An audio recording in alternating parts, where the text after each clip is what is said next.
আসসালামু আলাইকুম। আজকে আমরা শিখব ভগ্নাংশের গুণ। তো ভগ্নাংশের গুণের নিয়ম হলো, প্রথমে আমরা দেখব কাটাকাটি করা যায় কিনা। কাটাকাটির নিয়ম হলো কোনাকুনি কাটাকাটি করা যায় কিনা বা উপনিষে কাটাকাটি করা যায় কিনা। তো আমরা এখানে দেখতে পাচ্ছি এখানে ২ এবং ২২ কাটাকাটি করা যায়।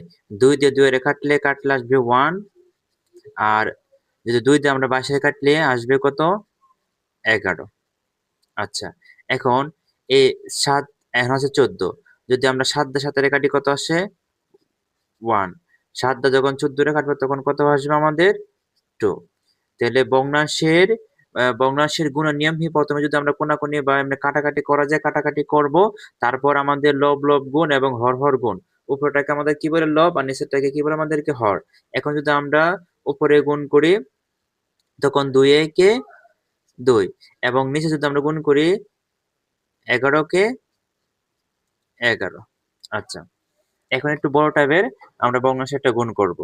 তো ভগ্নাংশের গুণের প্রধান নিয়মটা কি? আমরা দেখব প্রথমে কাটাকাটি করা যায় কিনা। এখানে দেখো কাটাকাটি কোনো করা যায় কিনা। এই যে এখানে আছে ৫ আর এখানে কত আছে? ১৫।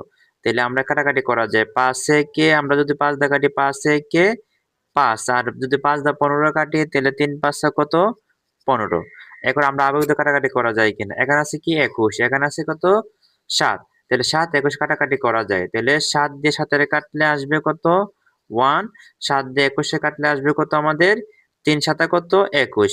আচ্ছা, তারপরে এটা কাটাকাটি করা যায়। ২ দিয়ে কাটাকাটি করা যায়। ২ একে ২। এখন যদি আমরা ২ দিয়ে ৮ এর কাটি তাহলে আমাদের কত আসবে? ৪। তাহলে আমাদের ভগ্নাংশে গুণের প্রধান নিয়ম কি হলো? আমরা দেখব প্রথমে কাটাকাটি করা যায় কিনা। আগে কাটাকাটিগুলা করে নিব আরকি। তো কাটাকাটি করে নেওয়ার পর আমরা উপরে যতগুলা যা থাকবে সবডি গুণ, নিচে যা থাকবে সবডি গুণ। এখন আমাদের নিচে উপরে কি আছে? ১, ১, ১। তাহলে সবগুলা গুণ করলে আমাদের কত আসবে?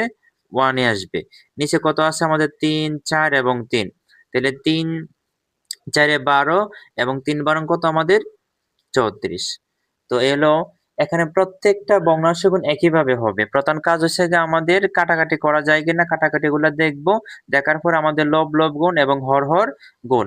সেম আমরা কাটাকাটি করা যায় কিনা দেখব। কাটাকাটি করার পরে আমরা উপরে যতগুলো সংখ্যা থাকবে সবটি একসাথে গুণ দিব। নিচে যা থাকবে সবটি একসাথে গুণ দিব। যা আসে তাই আমাদের উত্তর। আশা করি তোমরা সবাই বুঝতে পারছো। তো নেক্সট কথা আমরা শিখব ভগ্নাংশের ভাগ।